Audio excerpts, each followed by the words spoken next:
Merci Brigitte. Bonjour à toutes, bonjour à tous.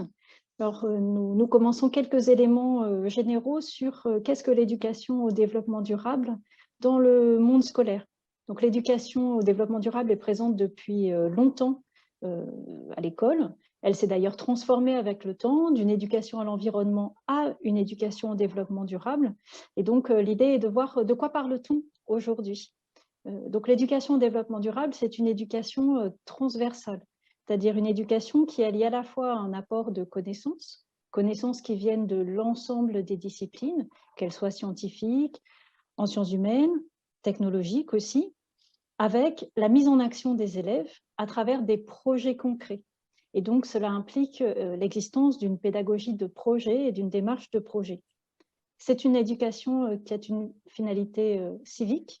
Elle contribue à la formation intellectuelle et civique des élèves, puisque l'enjeu fondamental en EDD est de fournir aux élèves des outils de compréhension de leur monde d'aujourd'hui, mais aussi du monde de demain, pour qu'ils puissent s'engager en tant que citoyens à l'heure actuelle et à l'avenir pour un futur qui soit durable et soutenable. Cette éducation au développement durable, on voit bien donc qu'elle implique une démarche en 3 temps. Une démarche qui vise d'abord à connaître, donc identifier des savoirs, et évidemment ces savoirs, ils se trouvent entre autres dans les programmes scolaires. Comprendre, une fois que l'on a des connaissances, comprendre des enjeux, c'est-à-dire faire le lien entre ce que l'on a appris et puis ce que l'on peut analyser d'une situation, et notamment la sienne, celle du quotidien, celle de son espace de vie, et donc mettre en liaison ces savoirs avec le monde que l'on observe autour de soi à toutes les échelles, donc dans son établissement, dans son école, son collège, son lycée, mais aussi un peu plus largement dans son territoire de vie.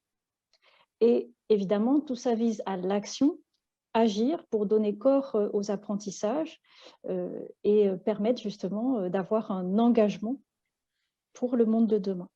Et donc, éduquer au développement durable, c'est proposer à l'école, quel que soit le niveau, un cadre d'engagement pour atteindre les objectifs de développement durable dont nous parlions ce matin, notamment avec Jean Zougel.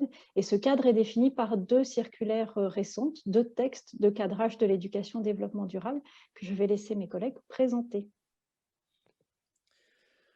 Bien, eh bien bonjour. Moi je vais insister sur l'un des premiers textes, qui est sorti en 2019, puisque dans l'éducation nationale, nous fonctionnons par circulaire, circulaire qui en chaque début d'année fixe un peu nos priorités. 2019, c'est le temps des marches pour le climat, avec les jeunes qui descendent dans la rue et réclame, des mesures. À l'époque, le ministre de l'Éducation nationale rencontre, les élus, lycéens et s'engage sur un ensemble de mesures, qui vont donner lieu à la circulaire de 2019. Parmi ces mesures, il y en a une, évidemment, qui concerne notre journée. Il a été demandé à chaque établissement d'identifier un binôme d'éco-délégués dans les collèges et dans les lycées. On ne parlait pas encore d'élection d'éco-délégués en 2019, mais on leur demandait d'utiliser les instances de concertation que sont les comités de vie collégiennes et lycéennes pour désigner ce binôme. Et on incitait à l'élection d'éco-délégués dans les classes. Ces mesures, en fait, c'était la reconnaissance d'une présence déjà existante dans certains établissements, que sont les éco-délégués, souvent présents et réunis dans des clubs, parfois présents dans des comités de pilotage, selon l'histoire de chaque établissement.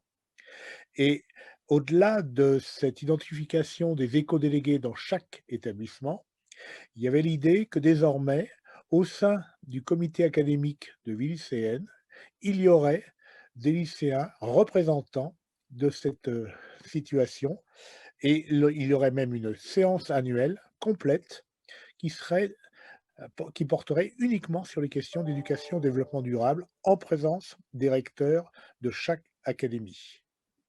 Et de même, nous, en tant que chefs de mission académique, pour l'éducation et développement durable, nous invitons désormais les élus lycéens au comité de pilotage académique.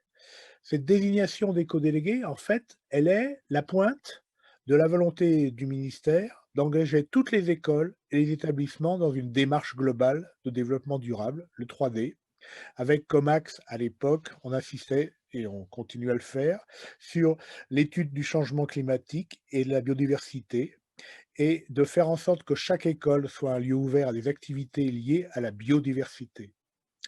Enfin, et je m'arrêterai là-dessus, le ministère a pris en 2019 un engagement qu'il a tenu, intégrer les enjeux du développement durable dans tous les diplômes et dans tous les cursus, dans tous les cours, quelle que soit la discipline. Merci François. Donc, je m'inscris à la suite de ce que tu viens de présenter pour compléter ton propos, cette fois en présentant la dernière circulaire, hein, la circulaire la plus récente, celle qui est sortie le 24 septembre 2020 et qui s'appelle « Renforcement de l'éducation au développement durable, agenda 2030 ». Alors, cette circulaire, elle est importante parce qu'elle replace finalement l'éducation au développement durable, l'EDD, ce qu'on appelle l'EDD, dans la feuille de route de l'agenda 2030 de la France. Donc, elle décrit précisément quel engagement l'éducation nationale veut prendre pour occuper sa place dans cette feuille de route nationale. Premier élément important, c'est que nous orientons l'éducation au développement durable dans cette circulaire très clairement sur les 17 objectifs de développement durable qui ont été présentés ce matin. Il s'agit donc bien d'élargir ce qu'est le développement durable pour montrer l'ensemble des enjeux et les interactions entre tous ces enjeux. Alors, comment le faire dans l'éducation nationale? Eh bien, par des démarches éducatives qui vont viser le développement de la citoyenneté des élèves, mais aussi par des actions concrètes dans les établissements scolaires et dans les écoles. Cette circulaire, je vous l'ai dit, elle s'appelle « renforcement de l'EDD ». C'est important ce mot de renforcement. Renforcement parce qu'il s'agit bien de s'inscrire dans la continuité d'une éducation qui, Florence Bouteloup vous l'a dit, en fait a commencé dans les années 70. On continue cette généralisation de l'éducation au développement durable, mais on veut aussi la consolider. Et la consolider par un travail de structuration. Parce que cette éducation au développement durable, c'est effectivement une éducation qui est transversale. Une éducation transversale, c'est une éducation qui s'inscrit dans tous les enseignements, dans toutes les disciplines, comme François le rappelait à l'instant, et dans toutes les filières. Et justement, pour aider l'ensemble de la communauté éducative à s'emparer de ces enjeux-là, nous disposons de programmes scolaires cycle 1, cycle 2, cycle 3 et cycle 4, qui ont été republiés cet été et dans lesquels ont été soulignés particulièrement, renforcés, tous les enjeux qui ont trait au développement durable. Alors ensuite, cette part que l'éducation nationale entend prendre dans cet agenda 2030 passe par l'importance donnée aux démarches globales dans les établissements scolaires. Alors qu'est-ce que c'est une démarche globale finalement? C'est une démarche qui vise l'éducation des élèves à la citoyenneté, la contribution à une possibilité finalement pour chacun de faire des choix éclairés et finalement d'agir. On vise donc vraiment une cohérence entre les apprentissages proposés aux élèves et puis d'une façon plus globale, la mobilisation de tous au sein des écoles et au sein des établissements scolaires. Cette démarche globale, elle peut être reconnue, on l'a dit, par différents types de labels. Dans l'éducation nationale, elle est reconnue par le label E3D, qui veut dire établissement en démarche de développement durable. Et cette circulaire du 24 septembre 2020 définit des critères mis à jour pour ce label E3D d'école et d'établissement. Et puis, elle propose également, pour la première fois, la possibilité de remettre des labels E3D à des territoires éducatifs, c'est-à-dire des territoires d'établissements scolaires et d'écoles qui s'engagent ensemble par des actions interétablissements ou par des actions interdegrés sur le cheminement de ce développement durable.